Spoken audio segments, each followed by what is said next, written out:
the question, the question becomes from a traceability. This even gets into batteries, right? So the minerals that go into batteries, where are they coming from? A relatively easy way to do it is with a blockchain. Generally, the electrification ship has sailed.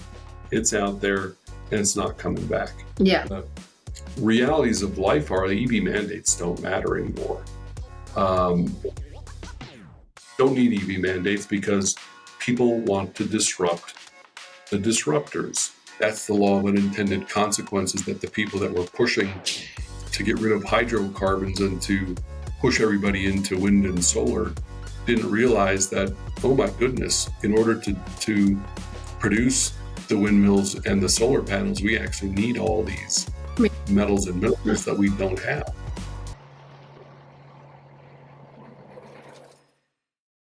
Today, I'm speaking with Brian Savage, who is the CEO of Electric Metals. And he has a fascinating transition from being a coal miner to basically electric minerals.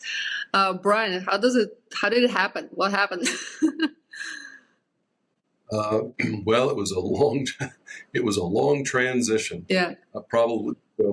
Maybe this green energy transition will be a little bit shorter, but I started out as a coal miner, working actually it was a surface coal mine in West Virginia when I was 17, and went to Colorado School of Mines. Worked in the coal mines during the summer, so pretty much did everything that there was to do in underground coal mines.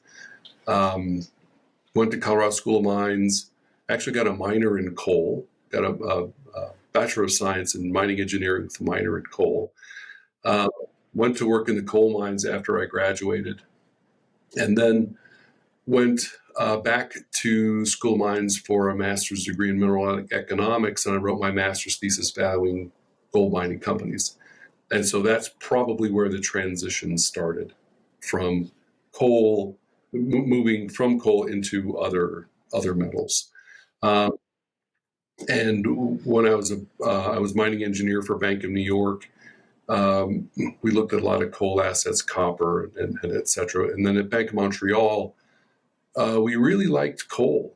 Our portfolio of financing included a lot of coal mines. But during that time, there were a lot of these mines in Nevada that were being developed and were looking for funding. And gold loans were kind of just starting off. And it was very interesting for me to be doing the gold loans. And so there was a transition, I think, along that lines as well, because the bank really liked gold. And I liked the gold lending because it was pretty profitable. Wound up putting $500 million of gold loans on the books of the bank. Even though the bank didn't like them, they were once they found out that they were incredibly profitable, then they liked them. But that was really, I think, the transition from coal into non-coal assets. And look, the initial stages of the energy transition, I'm an old coal miner. I didn't want to get rid of hydrocarbons. We've got more coal in the United States for 500 years of power. It's a great resource. Throw in natural gas and oil. The United States, I think, is or could be anyway the largest producer of oil in the world. It also happens to be the largest consumer of oil. But it all relates to, I'll say, green energy sources, nuclear power, which it got a really bad rap. For a whole bunch of reasons. 3 Mile Island was one of them. Fukushima, those are some issues where nuclear power comes under question, but it's actually very low cost and green. It's a green energy, so there needs to be a mix. I'm not against an energy transition. The question becomes the rate of change of energy transition, and how do you go about doing it? But at what point you were like, okay, the world, at least the West, moving towards electric and like green energy and like everything. Let me just forget about coal. And what was anything besides the mining? You mentioned that like in the beginning you were pushed back because of your background as a coal miner. I guess, was it only political incentives that pushed this transition, or you kind of like changed your mind? Well, I would say it was probably 10 or so years ago. I sat in on a presentation for Tesla back when it was private.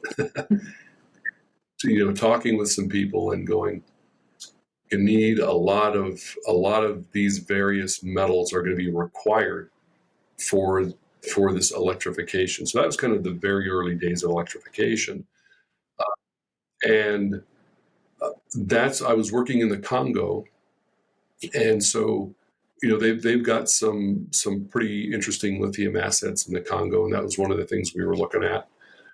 They've also got tin, tantalum. From a transition, tantalum is really using capacitors, or tantalum is using the capacitors. Tin is replacing lead in solder. So from an electronics perspective, you could call them technology. I called them technology metals back then. And so it moved from kind of technology metals to critical metals. So it was really tin, tantalum, tungsten, which were of interest, and manganese. Mm-hmm. The manganese was really kind of the entree into the battery scene, the electrification of vehicles. Mm-hmm. And you also worked in centrifuge with blockchain technology. And how do you think it's, I guess, what was your experience and how do you think currently it's shaping just and influencing the mining industry? Yeah, that was actually born out of kind of our early days in the Congo, because that was back when they passed legislation that tin, tantalum, tungsten, and gold from the Congo and surrounding areas were so-called conflict minerals, and they had to be traced. Back, in 2010-ish, it was a paper system, and it was corruptible because it was a paper system. Yeah. And I always thought that there should be a better, more efficient digital way of doing it. Then we move into the 2013-ish, 2014, blockchain started making its early entree, primarily a result of Bitcoin. And so I was thinking, wow, we could really use a blockchain is a really good tool for traceability. And that kind of morphed into centrifuge, which was the idea was buying coltan, which is tantalum, niobium from artisanal miners, upgrading it, and then selling it, and using a blockchain traceability to manage that process. Now, it's a good technology. People are saying, we want traceability. We don't want to fund the bad guys, and particularly when it comes to diamonds, this whole thing about blood diamonds and the Kimberley certificates. I think the Kimberley certificates are probably ripe for disruption with the blockchain as well. And there have been a few companies that have been looking at using blockchain technology to trace various things. But the realities of life are nobody wants to pay for it. So what the so-called consumers of materials, right, whether it's diamonds or gold for a watch or jewelry, they want the traceability, but they don't want to pay a premium for that traceability. And what happens is it goes down the food chain to the poor artisanal miner who they're theoretically trying to protect, and they're forcing the artisanal miner to pay for the cost of the traceability. Mm-hmm. Essentially throwing a huge roadblock up in the artisanal miner's way. Then you start getting into the groups that are trying to protect the artisanal miners by chucking in lawsuits to the so-called brands, right? And the brands would be like Intel, Google, etc. And so then they start fighting each other with lawyers. and rather than spending that money on trying to actually help the guy that they're theoretically trying to protect, which they're doing nothing for, and that's the artisanal miner. And so it became pretty difficult, at least from our perspective, to see who was actually going to pay for this service and how we could go about doing it. And there were some other groups that were developing blockchain systems. They were providing, I would say, more kind of consulting services on the side as opposed to trying to develop their blockchain system. So is there any of the traction of blockchain now, like in terms of like not theoretical but actually practical? Because There's like for example, what I know, like before I was working in software company as well, and we were trying to do like a blockchain technology for real estate, like because like smart contracts, things like that. And what I noticed is that people are very stuck to do things the old way. It's very hard to think outside of the box. And even like, why do I need all this? Like we've been dealing with this like for many years. We were fine, like why do we need this? And another thing was that some people actually want to have transparency only theoretical but not practical, and that's kind of like a big thing. So I wonder, like, what is it? Do you think it's coming to actually mining industry? Like, do you think it will take over, or do you think that it's kind of like a too much of a hassle, and maybe this whole layer of old school CEOs and old school miners have to kind of like leave the area to, and then open it for a new generation? That would be kind of like a switch. Well, I grew up in the era when I think the talk was, if it ain't broke, don't fix it. Mm-hmm. So status quo. If it's working fine, it's working fine. Mm-hmm. Then you look at Kaizen, which was a Japanese practice of continuous improvement, right? So even though you've got a process, that process can continually be improved, and so that started a shift in people's thinking about if it's not broken, don't try to fix it. To, well, this process can always be made better. Let's take it to the next step, and the next step, and the next step. Then you get into software development, where you don't need perfection. You need to get it kind of 60% of the way there and put it out to the users who embrace technology, let them beat it up. And then they come back and they provide fixes. And then you move that 60% of the way there to 80% of the way there. And then eventually you get the people who are the laggards of uptake on technology. And finally, after it's gone through that process, then they're ready to take it on. I would say that we're now in more of a philosophy of disrupt everything. Disrupt the thing that was disrupted last week. Disrupt that process. And so I think, everybody talks about it, they call it innovation. And I look at it more from we need to be disrupting everything. Everything should be disrupted. That process that you've been using for 10 years should be done better, and we're going to disrupt it. That disruptive technology that we developed last year, guess what? There's somebody that's coming out of university that wants to disrupt that. So it's disruption everywhere. Getting back to blockchain, we were too early and too late at the same time. Too late because in 2017, I think, was a big year of blockchain being used for everything. And there were, I call them the charlatans. It almost didn't matter what. They have coin that was going to solve a problem. A pile of money got out the door, and guess what? They didn't do anything. They were just milking the market.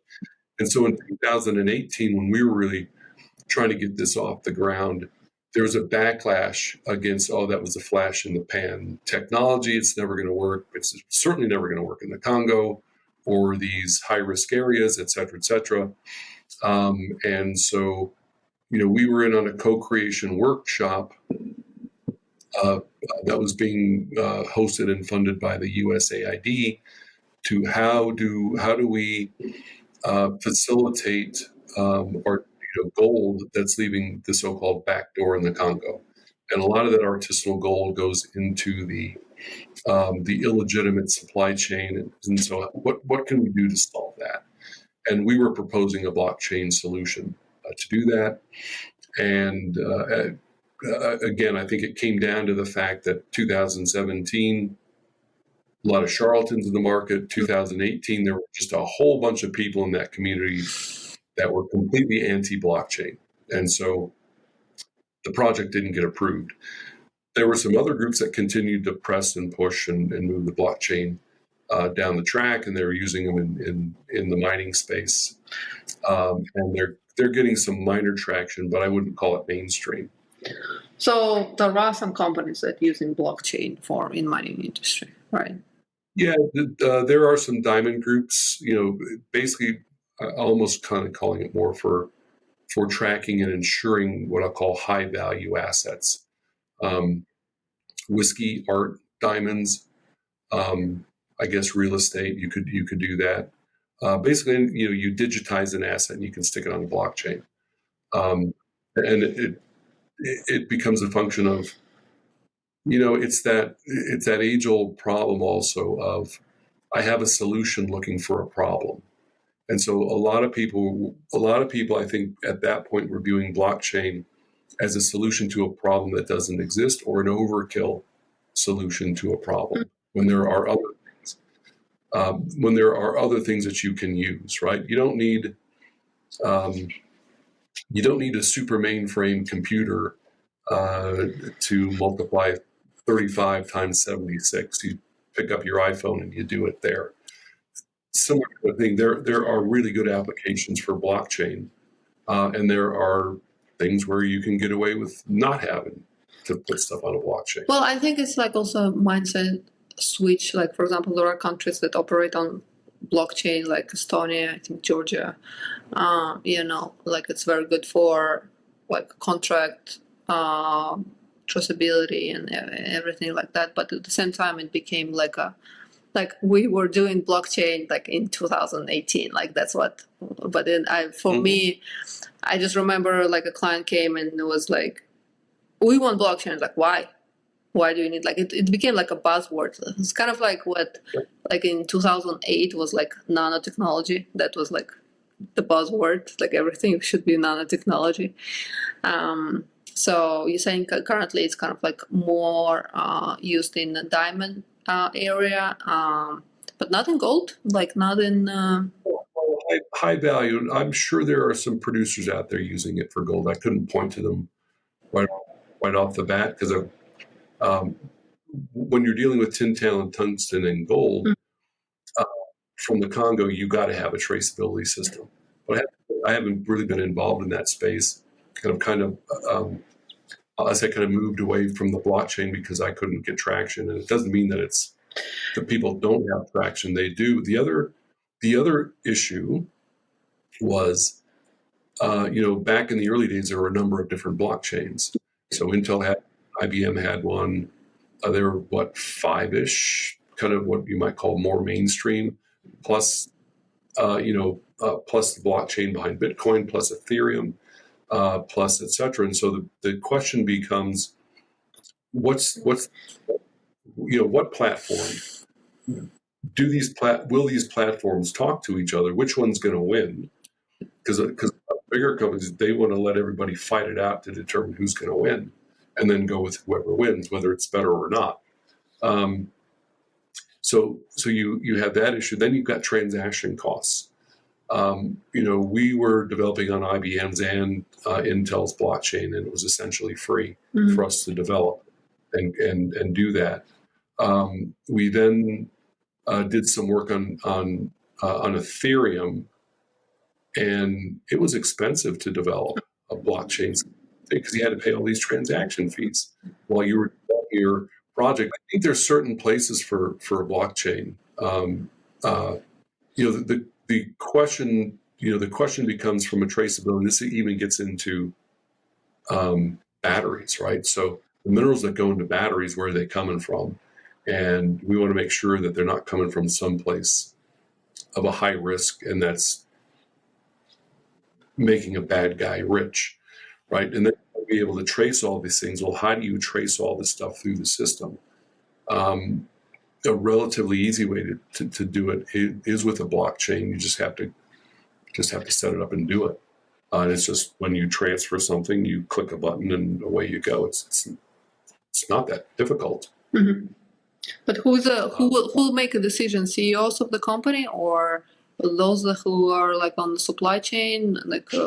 It's probably the supply chain people, and they have to be technology adopters, and they've also got to be willing to, I guess, push the envelope a little bit, because there's a lot of headwind in a big corporation, and you have to be a relatively strong personality to push something through the system, and you almost could argue that maybe those systems are designed to be that way. Mm-hmm. So if you don't have the champion to go do something, it's not going to get done. Therefore, it's not worthwhile to spend your time doing it. And so now you're working like in electric metals, and it focuses on high purity manganese products. If we talk about like just electrification and decarbonization, what role manganese plays in this process, I guess? Sure, that's in the batteries. Mm-hmm. So, pretty much electric batteries at the moment, broadly speaking, they're lithium ion, which would be nickel, manganese, cobalt, NMC, or other parts of the world, it's NCM, nickel, cobalt, manganese, and then LFP, lithium iron phosphate. And they're looking to put manganese into lithium iron phosphate batteries. If you look at China, 60% of the electric vehicles there use a lithium iron phosphate battery. It's less expensive, it doesn't have the range, etc. Here in the United States and North America, we've got range anxiety, and the battery of choice is an NMC battery, nickel, manganese, cobalt. Because it's got longer range, it's also more expensive. And so I'll say the early adopters of the electric vehicles are people who have relatively good disposable income, unless you really, really have to have one. It's typically people with disposable income because they're not cheap. I've got some friends that have gone out and bought some Rivians. They're $120,000 a pop. Yeah. Teslas can go from $60,000 to $100-something thousand, so they're not cheap. Yeah. Well, they're working on making it more affordable, I think. I think that's... Yeah, I think the industry's decided that they need to come up with a vehicle that's $30,000 and a 300-mile range. That's kind of the target. Yeah. And there's a combination of NMC battery chemistries and LFP chemistries, and putting manganese in, and it's a different kind of manganese that goes into the NMC battery. But here in the U.S., it's probably more than flipped. There's probably 10-15% of the LFPs that are going into batteries, although that will start rising because people want a lower cost car. Maybe they're not as concerned about range as much. Well, I guess it just depends. It depends what type of people. Working class does care about range, right? Like if you it's kind of like correlate to is it high income people or like medium or low income people, because usually high income people or even medium, they can just go to the office, right? Or like they don't really need long range vehicles unless they go to a road trip, for example. But if you're a trucker, if you are like, or if you just live in on the countryside, you kind of like need long range vehicles. Yeah, and that's the range anxiety, right? Because you can't recharge, like you have let's say logging, right? And you can't recharge in the middle. Oh, well, one of my stories, I lived in Scottsdale, and we were in Telluride for winter skiing, and I bumped into a gentleman. He had a Tesla. I was like, wow, that's an interesting car, et cetera, et cetera. Got to talking, and he said, yeah, it's really nice. It's a great car, but it took me 15 hours to get here because I had to drive where the charging stations were. Yeah.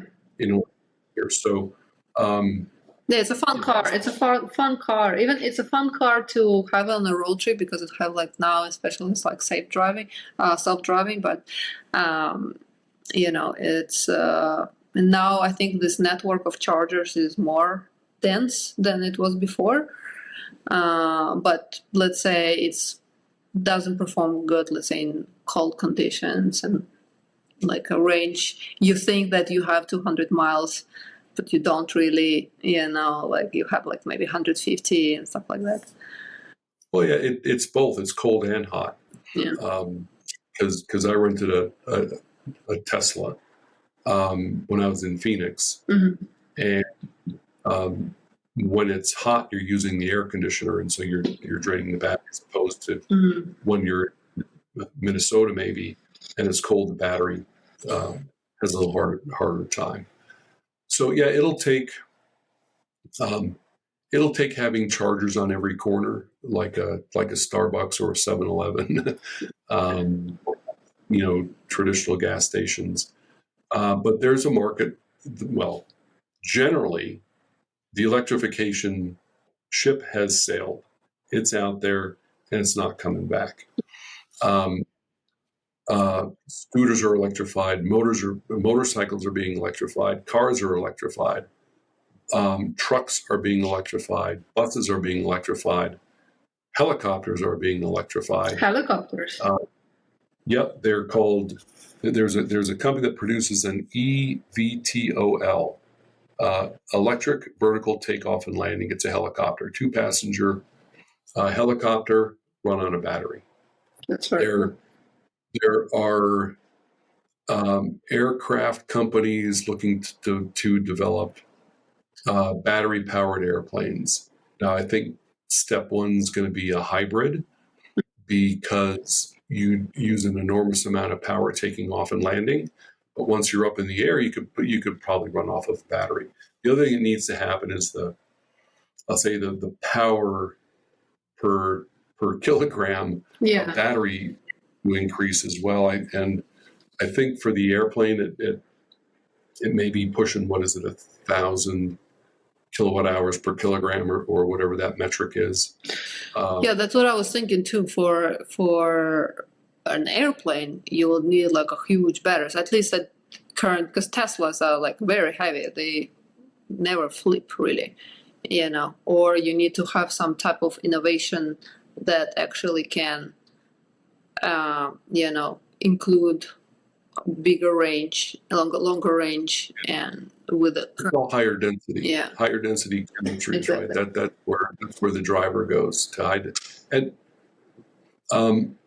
I was at a Benchmark Minerals conference last week. One of the tours was to an aircraft company that was developing a hybrid airplane. So it's happening now. Yeah. That's why I say, Trump came out and said, get rid of EV mandates. Then Ms. Harris came out and said, I'll get rid of EV mandates. And the realities of life are the EV mandates don't matter anymore. Yeah.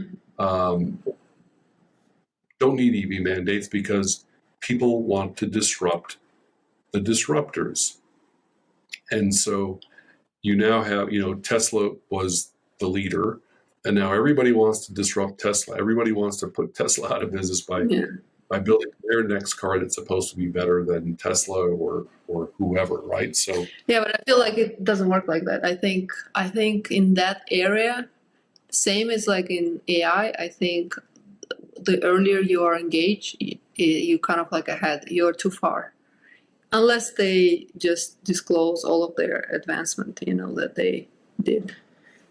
well, the other thing you've got is people have to spend money to build a battery plant, and they're not cheap. Yeah. Uh, and so when you decide that you're going to produce a vehicle and you're going to spend $3 billion on a battery plant that happens to be an NMC technology, you're not going to come in next year or next 5 years or maybe even next 10 years and change it. It'll be a slow transition from a different kind of battery chemistry, even though there are all these people out there trying to disrupt the battery system. What Sodium-ion batteries, trying to get rid of lithium-ion batteries. mhm. What industries or markets will see like the most significant impact from like advancement of like high purity manganese products besides electrical vehicles, I guess? Well, it's electrical vehicles and it's energy storage. Mhm. So you've got wind and solar or other what you might call intermittent Mhm. power generation.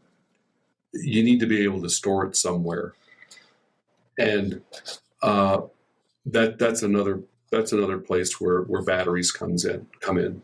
Mhm. They're I call them container-sized batteries, and you can have 1 to 100 or more of these batteries collecting the energy that's being created by a windmill or a solar plant, charging all these batteries, and then when the wind stops blowing or the sun stops shining, you basically drain all those big batteries. So that's a big market for NMC as well as other battery chemistries. You think so? Obviously, like there is kind of like different clusters of early adopters to electrical vehicles. There is like a Western cluster, and there is also China, right? But there are also other bunch of countries that still operate on gasoline and don't really want to adapt. Like you did work, for example, in Russia and in Kazakhstan before.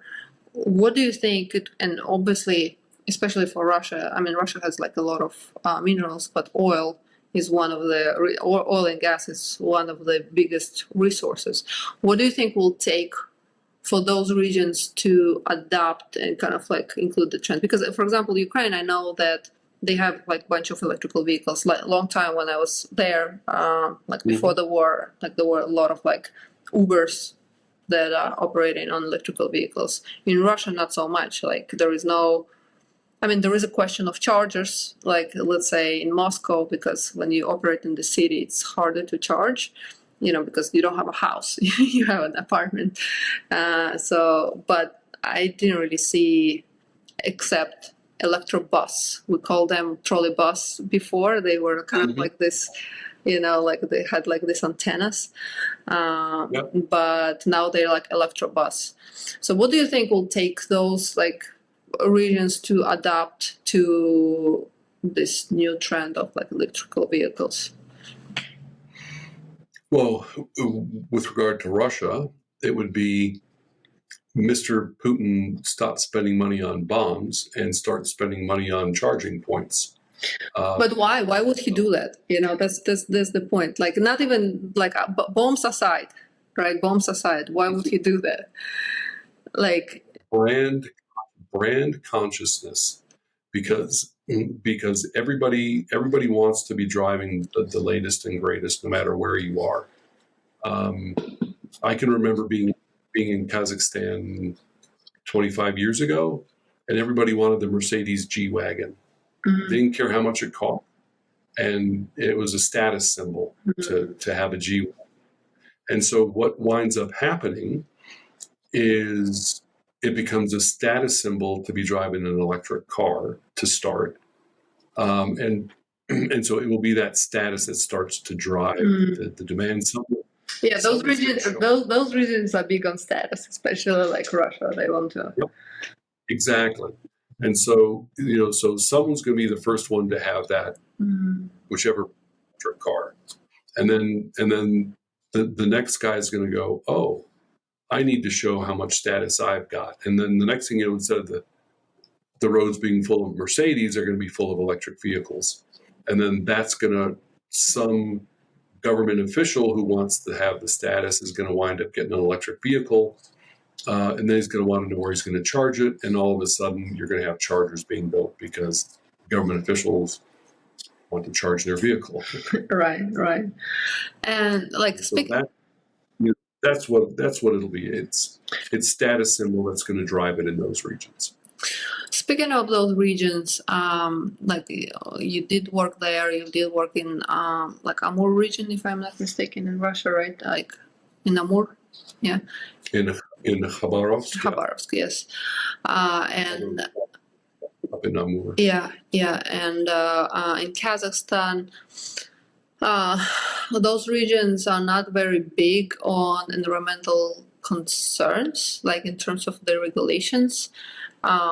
But in terms of, I guess, maybe, can you share any insights of how you kind of like balance this economic development and the environmental impact in those regions where you worked, if it's even taken into consideration, and if it's like, is it up to just a project owner to decide it, if he will actually make extra effort in terms of the compliance and like make the least impact he possibly can?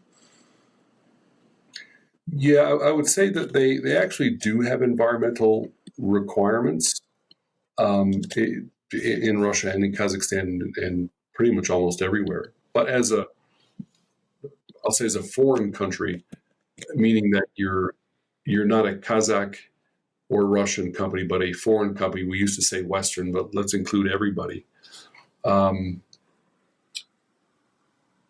You're held to a higher standard because you're a foreign entity, and let's say that you're listed on an international exchange. You're going to be held to a higher standard, whether there's a standard in the country or not. You have to meet the best international practice. So from our perspective, when you go into a country, no matter what their standards are, you're going to use best industry practices when it comes to environmental work. And if you don't, you just won't get any funding.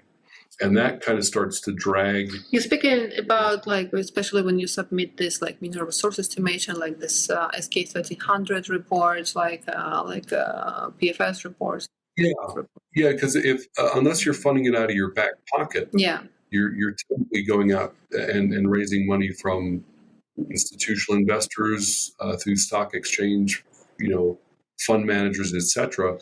And those people are going to basically force you into complying with best industry standards, or they're not going to put their money into you because they don't want to have a reputational damage for investing in a company that doesn't take environmental and social governance seriously.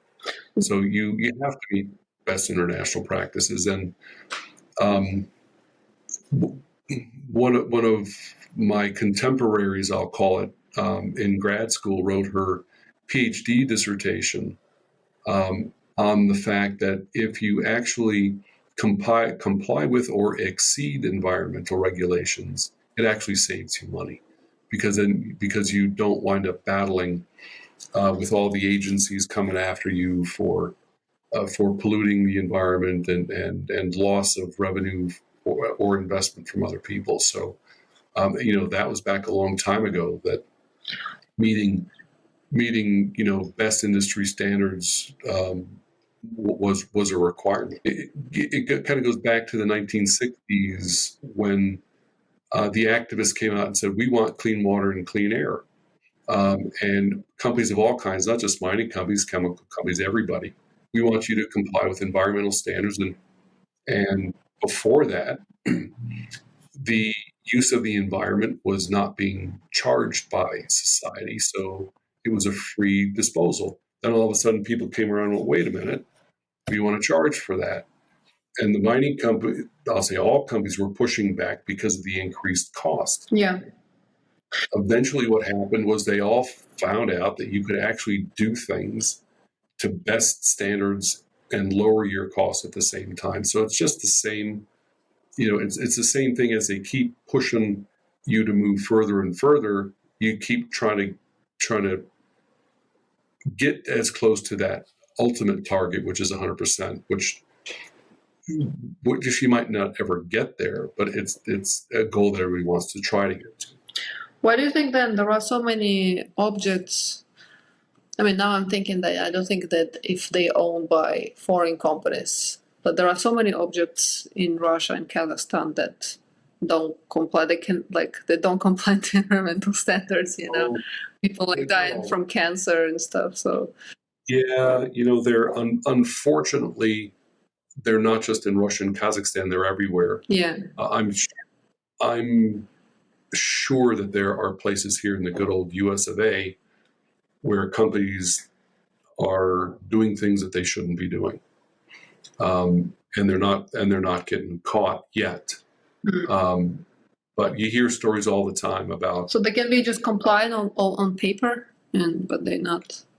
They could be complying on paper. They could be pulling the wool over the regulators. They could, they could be hiring their lawyers to keep the regulators and other people at bay. I mean, you hear stories all the time from the past where XYZ company was dumping something into the water, people were getting sick and no good about it, and then it took somebody to push harder in order to fix it. So usually media, as long as media not reporting, it's So it's an issue. It's an issue everywhere. How do you do things best practices and still be able to make money? That's the balance of being able to make money and to produce things that I'll call it the general economy, the global economy wants. Any memorable experiences in terms of negotiating deals in Russia and Kazakhstan that you can share?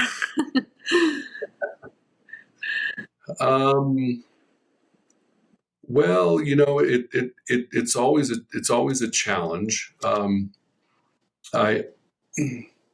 I like to consider myself a student of comparative corruptology, and Okay.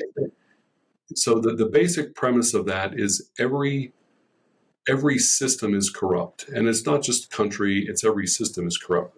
Company, government organization, whatever. They're all corrupt because they involve humans.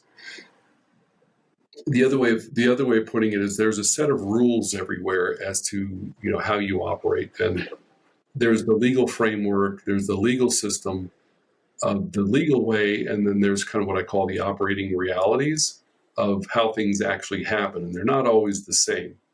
And so in order to be successful working in a country, especially as an American, where you're subject to the Foreign Corrupt Practices Act and you go to jail, or I should say, I go to jail if I pay somebody to go do something that they normally do,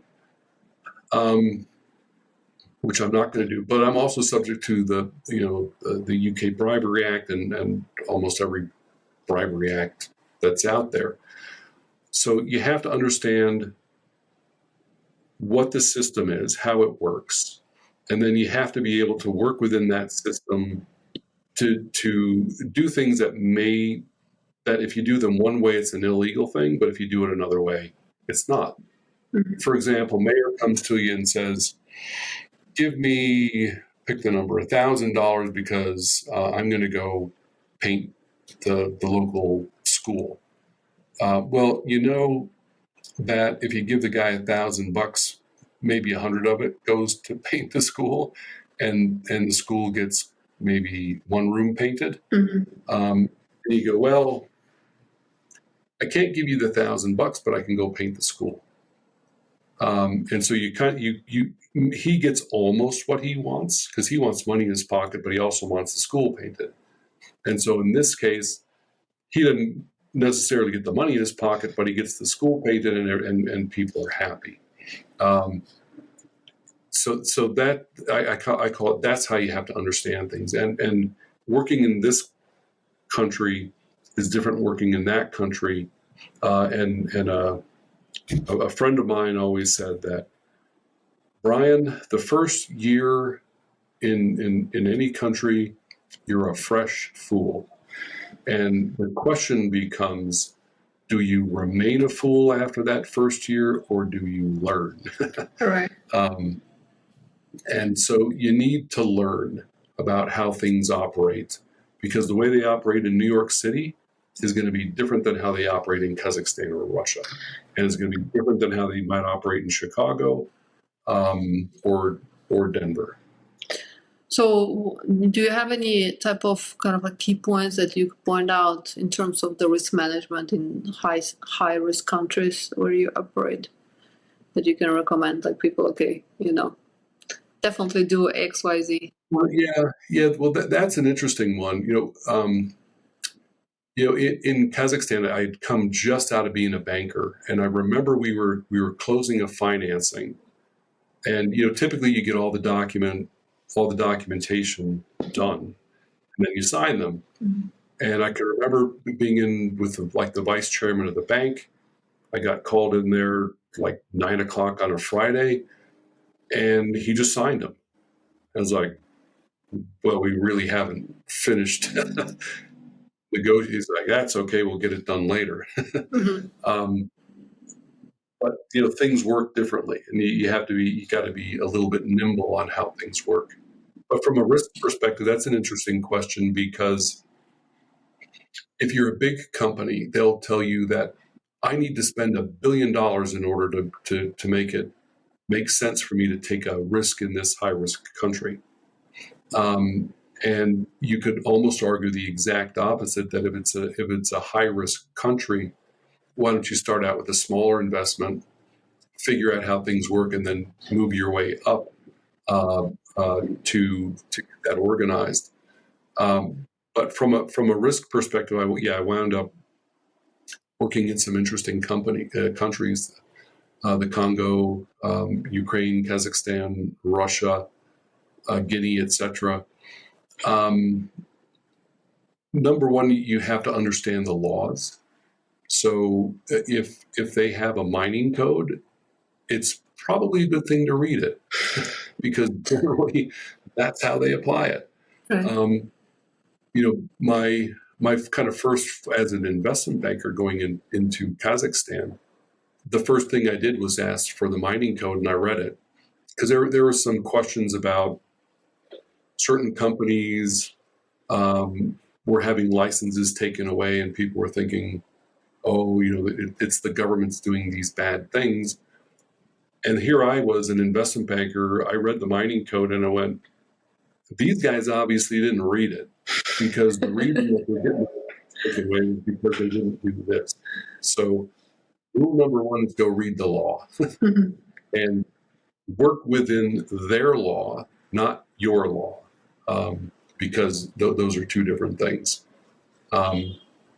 And you've got to have relationships at all levels. You got to have them at the very high level, the mid level. I call it maybe you might call it the working level bureaucracy, the guys who actually have to draft the papers and work on the things and make sure that they're meeting whatever regulations they're meeting, and kind of lower level guys, because they all have their place in getting a project done. And managing it in the US, that's not the same way. Like you don't have to. Oh, same here. What is the difference, I guess? Well, the question becomes, what do you consider a higher risk country? People always say, oh, well, they change their government all the time, or they could change their government all the time. Well, we change. You could argue we change our government every 2 years. We change our president every 4. They can stay a maximum of 8. So, how do you account for changes in political environment? You kind of have to figure out which way the winds are blowing and manage that depending on where how you think the long term of your project is going to work. So, any cool stories?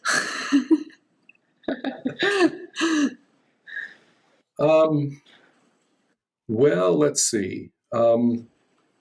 So maybe my Congo project. Back in 2010, I spent the entire most of 2010. I was trying to do a joint venture with the State Manganese company.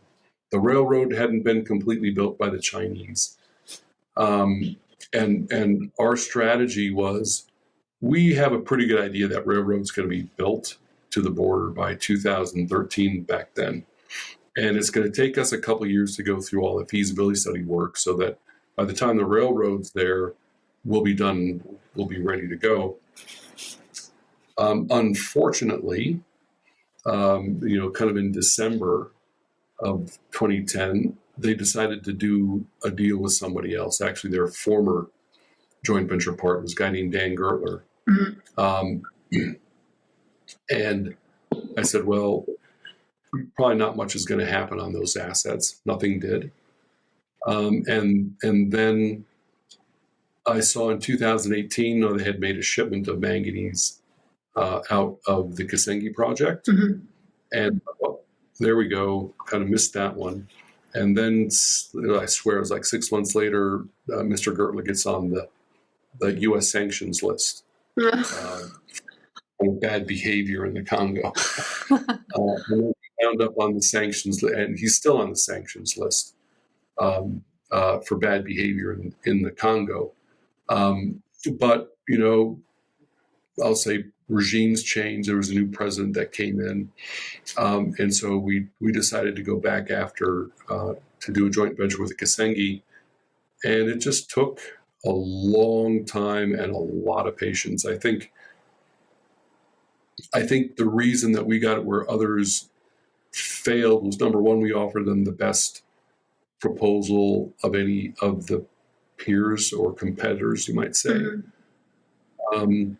And we were very patient working through the system. And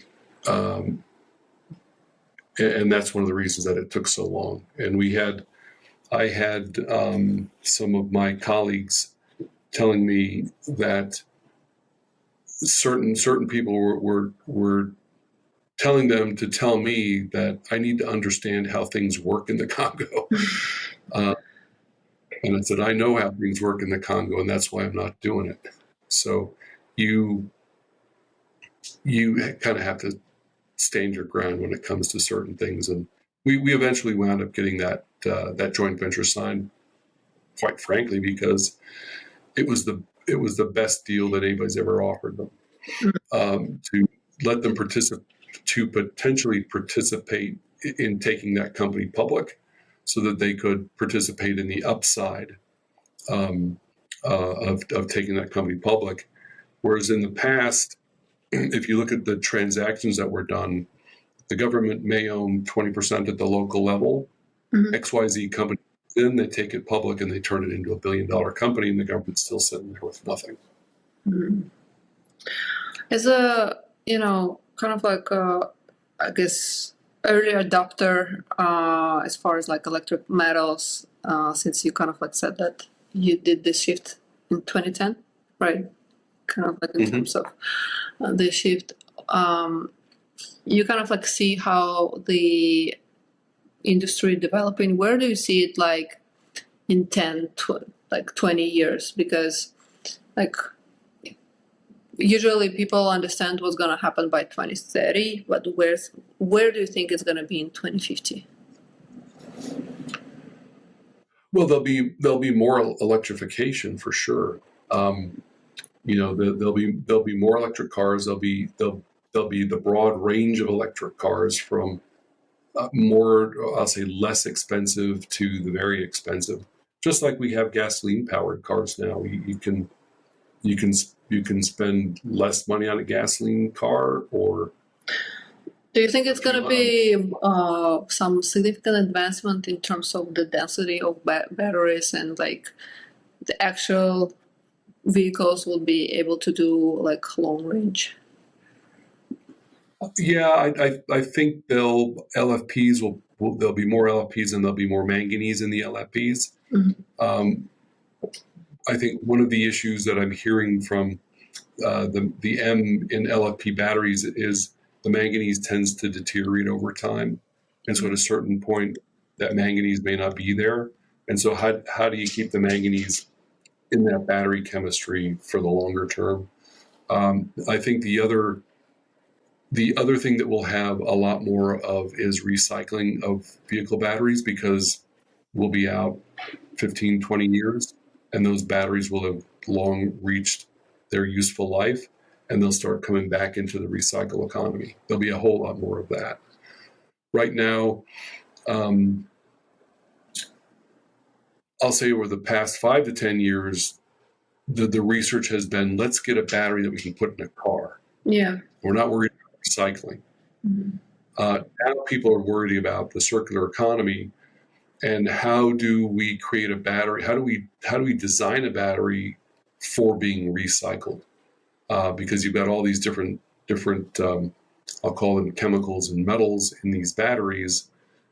How do you design that battery to begin with so that it's much easier to recycle those materials? So I'll say the recycling portion of the business will be much more advanced than it is at the moment. And in terms of the, I guess, energy transition, I remember you were saying that transition is happening. Like, doesn't matter, like it's already happening. The question is like, when I guess will be it finished. But do you think that the way like people call it like green energy, like solar, wind turbines, now I guess nuclear is coming back. Do you think I guess what would be the end point of this transition? And because this green energy, for example, like wind turbines, for example, they can't really be recycled. Like to your point that you were saying before, do you think that people would think about those green energy devices that in terms of the recycling, or we will have to switch to something completely different like nuclear? Well, there'll be a range of different, I'll call them technologies for producing power. You'll have hydrocarbons, you'll have nuclear, you'll have solar, you'll have wind. There may be other things that we don't know about. Um, I can remember listening to this radio show back when I was an undergraduate student, and um, this person came on the radio and was talking about, imagine if we could generate electricity from granite, all the energy that it took to create granite. Think of how we could release that. So, we're kind of in what I'll call, you're not old enough, but the Dick Tracy Jetsons era of when I was a kid. There was all this futuristic stuff, like a watch that you could talk to as Dick Tracy. Yeah. Jetsons, all this kind, and it's happening now. For me, it's Ray Bradbury. Yeah, so the future. I think nuclear is going to make a bigger comeback, especially because there are these smaller nuclear what's the word I'm looking for?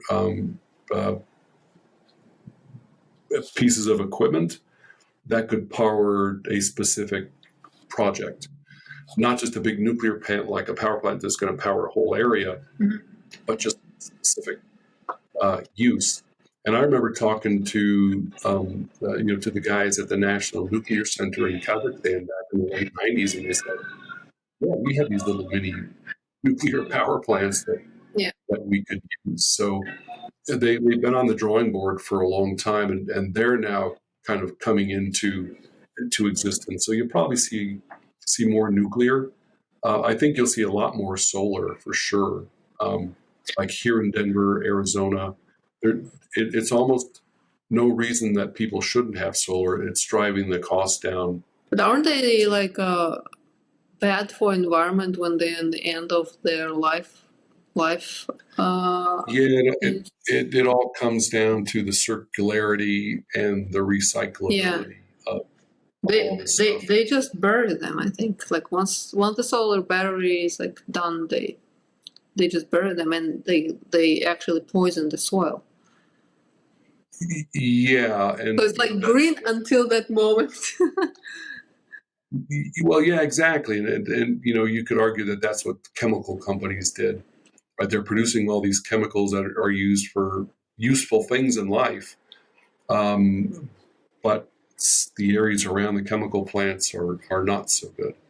So how do you start designing recyclability into all of these things if they really want the so-called uh, circular economy, circular energy, and green transition? How do you have that? It's got to be a mix of all these power generation items, because in order to have an economy and a manufacturing economy, you need to have cheap energy. And right now, cheap energy is hydrocarbon and nuclear and hydro.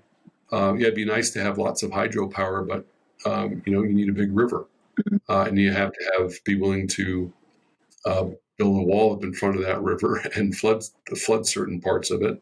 Yeah. So it's a combination of all of the above that's going to have to happen. Mm-hmm. And how do you think mining industry would adjust to this demands to energy transition, and how do you see it? Let's say the point was reached. How do you see it? The transition is completed, for example. Do you think the exploration and mining? How do you think it's adapting to this new energy? Well, I would say it's created a big rebirth in the mining business to go get all these so-called critical minerals that are needed for the green energy transition. I think maybe that's the law of unintended consequences, that the people that were pushing to get rid of hydrocarbons and to push everybody into wind and solar didn't realize that, oh my goodness, in order to produce the windmills and the solar panels, we actually need all these metals and minerals that we don't have. Yeah. And so, yeah, we'll probably see a whole lot more autonomous vehicles in the mines. Uh, Carbon reduction is something we haven't touched on too much. That's also another big thing, trying to reduce carbon emissions. Cement it is needed for an economy, and I think produces like about 10%-ish of the carbon emissions. So we need to get back. The cement sector was using ash from all these coal-fired power plants as a pozzolan to help the hardness. What's happened since all these coal-fired power plants are shutting down? There's less and less amount of fly ash available, and so now they're going back to what the Romans used for pozzolan, for that cement. It also reduces carbon emissions. And so carbon will be another thing that starts pushing their way through the food chain. And I don't know how much carbon you can really eliminate from steel, because again, if you want an economy, steel is a big part of that economy, because you got to build stuff. Yeah. And so how much carbon can you really squeeze out of the steel sector before that steel is not as I'll say useful, as strong. Yeah. Brian, last question, since we have a new president-elect. And I guess, how do you envision his influence will affect mining industry and market, maybe projects that people have on U.S. soil and abroad, and if it can be actually comparable to his previous term? Yeah. Considering especially Elon Musk being one of his biggest. Yeah, no, I'll take the last part of that first, because maybe it's a little easier. comparing this new term to the last term, I think they'll be different. I think Trump or anybody that winds up in that position probably learns a whole lot about how things actually work when you wind up in that place. And, some of the things that he's doing now, you look back on it and how many people that were really supporting a Trump philosophy.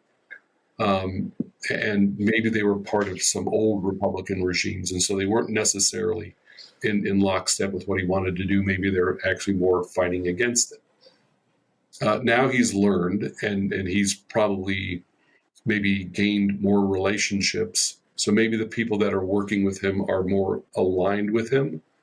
And so maybe that will help whatever policies that they want to push forward. From our perspective, if one of the things that they want to do is reduce regulations, hopefully that's a good thing. One of the things that people complain about almost everywhere is the permitting process. And how do you streamline the permitting process while not eliminating the whole purpose of it, which is to have a clean environment, right? That's why you permit stuff, is to make sure you're doing everything the way you should.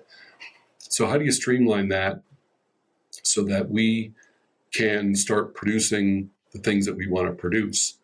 I'll take one step back and say Adam Smith had it right, that whoever can produce something the cheapest should be producing it. So theoretically, China should be producing all these electric cars because they can make one for $15,000. That works until you put national security interests into it, and all of a sudden you go, well, we can't let China produce everything, because what happens if we get into a conflict? They're going to cut us off. So that is the reason why we can't let that happen. I think that a couple things with Trump may be more aggressive towards China than a Harris administration would have been. So from a national security perspective, that's good for us because there are no manganese mines in the United States. And currently there is no hydrogen manganese sulfate monohydrate being produced in the United States. Right.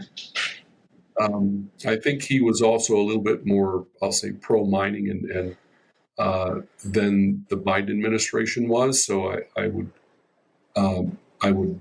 hope that that mining is promoted, especially since we have no manganese. He wants to put tariffs on, and that's causing everybody lots of anxiety. And how do you keep a competitor from flooding your market with really cheap goods and destroying your industry? That's a big question. One of the things that has to happen is costs have to come down here in order to create an equivalent product. That's one thing. So yeah, people will be concerned about what tariffs and when and how much, how they get phased in. Do proposed tax cuts help offset some of those tariffs? He's talking about a 15% tax rate. Can you get that through? Sure. Some people would argue that lower taxes create more revenue because people are more willing to pay a lower tax rate, number one, and not avoid the lower tax rate. So if you try to impose high taxes, number one, they always talk about how they want to tax the rich. Well, the rich have the money and the resources to go figure out how to not pay those taxes. So yeah, what really is the effect of raising tax rates? The other thing that happened in the past was tax rates got 75, 80%, and the wealthy stopped giving money to charities. And so the charities started going crazy that universities weren't getting money, charities weren't getting money. And they figured out that if you're going to tax me like that, I'm not giving it away. So less incentive to try to avoid paying taxes if they're low. So maybe that helps the overall economy. Mm-hmm. And, we talked about, kind of competition with China, national security. Hopefully that helps us with funding from the Department of Defense and Department of Energy to help accelerate and get this process moving faster.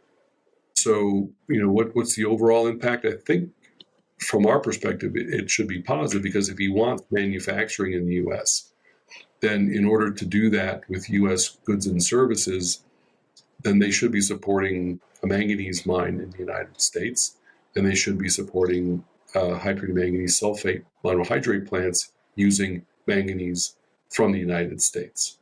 Right, right.